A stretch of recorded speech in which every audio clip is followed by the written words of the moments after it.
Hello, this is MetalLove4 here, and welcome to another video. Now, I'm sorry that I haven't uploaded in the last, 4 days. I went on holiday for the past 3, so I couldn't upload anything. I haven't done Arrow yet. I still haven't done Legends from last week, obviously because of this, and my Thrones is a little delayed because I was away yesterday, obviously. I came back really late, only managed to watch the episode, didn't manage to make my video on it. I've also been really ill. I'm not sure if you can hear that in my voice today. I'm sorry if you can. I'm really ill. I caught it off my brother. The Arrow video is going to come out maybe tomorrow, maybe the day after, and Legends will come out the day after the Arrow video because there's a lot to talk about, and then I'll get into season 3 stuff for Flash, and I'll be a lot more able to sort of do a lot more stuff. Obviously, because I'm a bit sick at the moment, my voice is going to be a bit dodgy until I get better. But let's get straight into this video. But before that, actually, I wanted to quickly say I've got a copyright strike for one of my Flash videos for some reason. I don't really understand why. Apparently I've done something wrong. I don't really know what I've done wrong, but apparently I've done something wrong. Maybe it's using the images from the CW that's wrong, but it doesn't really say. I'm going to try and find out, and I'll get back to you on that. But, YouTube really needs to sort things out, because I don't really understand what I've done wrong. If it's the images, please let me know that is the problem, because I'm unsure as to what the issue is with the Flash video. None of my other ones have got striked. None of Paige's or Emergency Awesome videos have been striked, either because they're using the same images as I'm using, I presume. Now, this episode of Game of Thrones was called Blood of My Blood. It was episode 6, I believe. And there will be spoilers for that episode in this video and everything that's happened on the show so far, so click off if you don't want to hear any about this. Now, I'm going to do my new strategy, obviously. I'm going to go into what I think about the episode first. And my thoughts on this episode are mixed. Not even, they're very odd. I'm not thinking that this is a good episode. I'm not saying that it's bad, but it hasn't reached the caliber that the sort of other episodes have. I'm willing to say that it's the worst episode of the season. Some people are saying that the Red Woman was better, but I feel that it still had a good impact at the end. The ending was quite strong at the ending of the Red Woman, but it hasn't really been fleshed out. I understand where people are coming from when they say that's the weakest episode of the season, but there was still some cool stuff in that episode. This episode didn't really have anything good. It had a few things that were good, but there are a lot more dull bits of the episode compared to some other stuff, a lot of anticlimactic things that I'm going to get into in the video. Now, we pick up straight away with Mira and Bran. And Bran is having some sort of weird vision. Now, he sees the Mad King killed by Jaime, obviously, which we saw in the trailer, perhaps. We see that in his sort of mad vision. And obviously, you can hear him repeating the words, burn them all, and wildfire is featured quite heavily in this vision. Now, this could mean that the wildfire is some sort of key to solving the issue of the Whites, or it could be a sort of premonition to what Cersei's going to do in the future. I'm going to make a whole video on that Cersei thing, probably tonight as well, actually, on what I think Cersei's plans are for the future coming forward.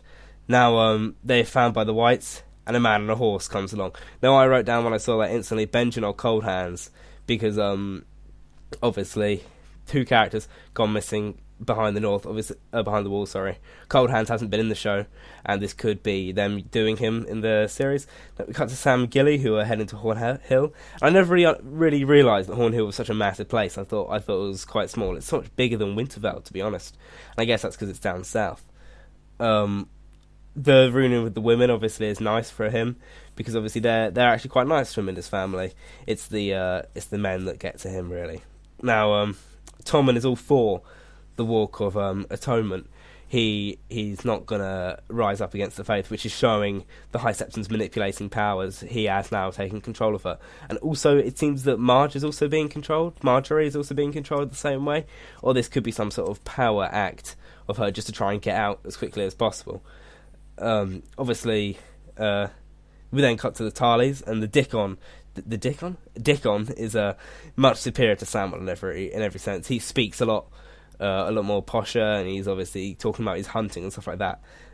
Randall doesn't have to say anything to show his power. You can see his sort of miscomfort from the head of the table the whole way through the conversation. You can see that Sam is really but Sam is really like becoming unsettled by his presence, essentially. Now Gilly tries to back up Sam, and then gives away her location. Now I'm glad that they brought up Heartsbane as one of the swords. This could lead to Sam taking him back to the wall for the War for the Dawn, which is good.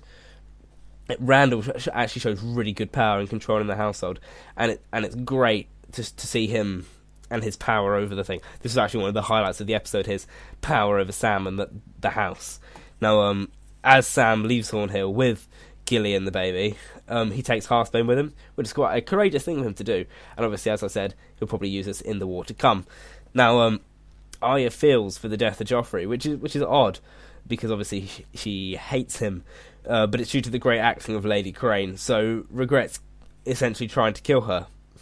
So, doesn't kill her in the end, and brings up the fact that the other actress wants her to die. She says her name is Mercy, which is obviously a reference to Winds of Winter, which is the chapter that has been released by George R.R. Martin. Now, the waif witnesses all of this and goes after her, and this could lead to the blood on the hand and the big running fight scene that we're going to get from Arya. She obviously grabs Needle on the way out as well. It's going to be good to see Needle back in action. Now, the Tyrell army approaches the Sept, and this was the big thing of the episode that was going to happen, but it was so anticlimactic that there's just some sort of pact between Tommen and the Sept now, and which showed that the Sept has loads of power, and Jaime is banished, obviously, to go to Riverrun. But it was a bit anticlimactic. It was bigged up as this big fight that was going to happen outside the Sept, but it turns out that Tommen's just sort of being controlled again, and it's leading to the Sparrows getting more and more power, which is obviously going to lead to perhaps a big revolution in the death of Tommen, perhaps something like that. Now, the Freys have lost Riverrun, and the Tullys are gaining support, but the Freys are going to use Edmure as bargaining power. We get the return of Walder Frey in this scene as well, which could be a premonition to his death, perhaps, with Arya running away from the Faceless Men. Jaime's being sent to Riverrun, obviously. Now, Benjen is sort of a mix between Benjen and Cold Hands. He was turning into a White Walker because he got stabbed or something, which doesn't really make any sense, and then he was saved by the children. Now, what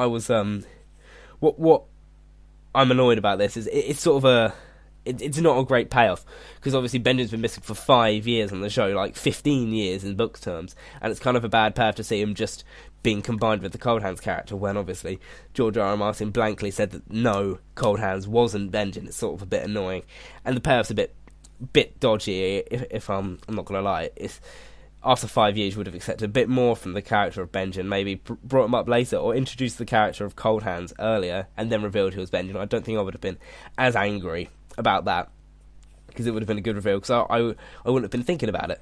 Obviously, we then go to Daenerys. She requires 1,000 ships, which is obviously to do with the Ironborn, as the Ironborn perhaps will head over there, because they need the Ironborn's ships to control and to sort of get their horsemen over. Now, Dany finds Drogon, and this end scene, a lot of people are giving it a lot of praise because it shows a lot of power from Daenerys or whatever, but it's just sort of the same thing as the Unburnt scene, I'm going to call it, but just a bit worse. It's just not as good as that scene. It's not as powerful, and I didn't really enjoy it. Obviously, this is where the title comes from, Blood on My Blood. I didn't really like it. All it added to the show was Drogon, and that could have been done other ways. And it's not a really powerful ending for the episode as I thought it would be. So hence why I don't really enjoy this episode. There's a lot of other reasons as well, but this episode doesn't really seem to have the same impact as the others, because obviously the others have like big, massive endings and big crazy twists and stuff in the episode as well, big battles and fights and stuff like that. And this one just sort of didn't really deliver on any of those fronts. I mean, the highlight being Sam and Gilly is quite frustrating, really, because they've been one of the characters that hasn't really been great, and they were really good. I'm not going to lie, they were really great in that scene. It was a really good scene to see, but it just hasn't really lived up to what I expected the episode to be. But it's all sort of like planning for next week. It's all sort of setting the seeds for the future, which hopefully will get good payoffs in the future, like Tommen becoming part of the Sept. Benjen may get a good payoff, I guess. But anyway, thank you guys for watching this video, and I will see you next time.